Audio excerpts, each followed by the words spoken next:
Kyle, we spoke right after the game. I know it's sometimes hard to put into words when you're still feeling the emotions and adrenaline of a game, but we talked about just the building blocks that come with a game like that. Now that you've had a day or so, how would you describe what that game will mean for you guys later on in the season? Well, I just think after rewatching it, just the effort was pretty amazing from everyone, and I'm sure Mike's extremely happy about that. He's got everybody's willing to run into walls for him. So we followed the game plan. We came really close. I think we had a chance to win, lose, or draw in that game, and so a lot of positives. It was just an all-out full effort. And seeing guys like Tate, like Eric, making their professional debut and really not looking to miss much of a beat. When you come back to training now and the competition is even higher, how much does that help this group throughout the year? Yeah, I mean, you always want competition everywhere. It makes for better teams, and those two guys did really good. They came in, like you said, they didn't miss a beat. You wouldn't know it was their first game, so that's good to see. And a testament to that academy we got. These guys have been in a professional environment for a long time now, so when they do get to first team games, they feel comfortable, and that's the way they look. So good. All in all, it was not the result we wanted, but a solid outing. Kyle, how much can you translate physically and mentally the level the team was at and project that across the season? Because that's a quality team in a quality environment, motivated by the playoff game, so it's a high bar. Mm-hmm. So that performance, if you're able to bring it week after week, got to yield some pretty high results.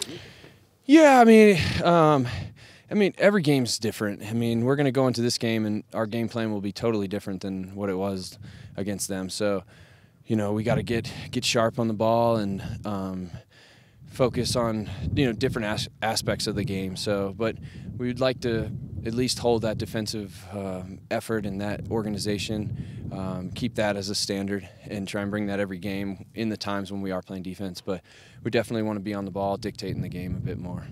The partnership with you and Everton, you feel like it's growing and maturing as you get games alongside him? Yeah, for sure. I mean, he's easy to play with. He's a team player. He thinks team first. He's aggressive, and he's just trying to, first thing he thinks of is what's best for the team when he gets the ball or when he doesn't have the ball. So, yeah, I think as we get more games, it should be even more comfortable, but he's really easy to play with.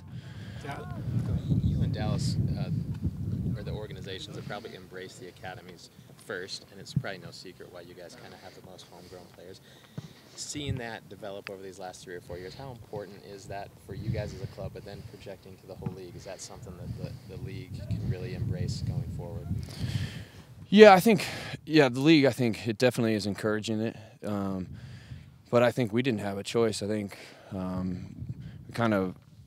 we were lucky to have these academy kids, and then we were lucky to have that residency that we did, and it gave us an advantage. I don't know if it was what we were planning to do, but we ran into it, and now we need it. I mean, but it's the future, I think, of Major League Soccer. Is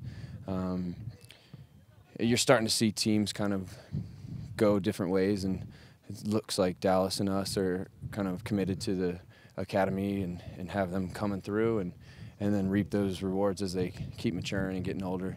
And you'll see some other teams, but some teams will continue just to spend and do different ways. But I like it. I mean, I think we're that underdog team, and going with the academy guys, it kind of goes along with that.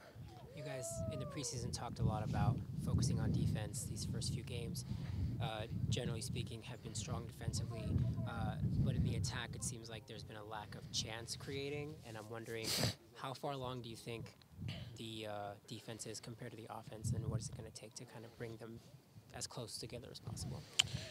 Well, I think that usually, it seems to happen. A lot of defense is effort, closing down, shifting, tackling, and it seems like the goal scoring and that thing seems to come next as you get more informed, you get a bit sharper on the ball. But we don't have any. I don't think we have a guy on our team who scored 15. Like some of these other teams, these guys go into the season knowing they have a couple guys that are going to get 15 to 20 goals. we're a team that we're still finding that, and guys are still becoming those players. So hopefully we'll have a couple 15-goal scorers after this year. It just may take a little bit longer, but you know, the defensive get that first down pat, and then we can get better as the season comes on. But if you're giving up a ton of goals and you're not staying in these games, and so we'll be okay. We'll get into better form as the season goes on. When do you think is maybe the proper time of the season to start thinking more about attacking, or does that just come naturally? It just gets sharper. I mean, if we could score right away, we would. We're trying to. But it just seems like the offensive end is a bit harder until you get into form.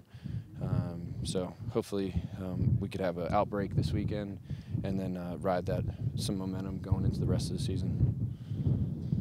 Thanks. For me then, sorry, about Brooks. He seems to be one of the more vocal guys on the team.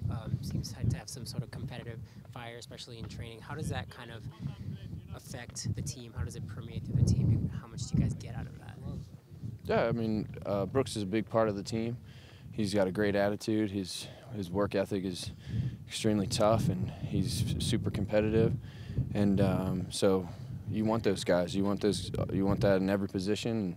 That's why Brooks has made it this far so far. I mean, and he's got a bright, long future ahead of him.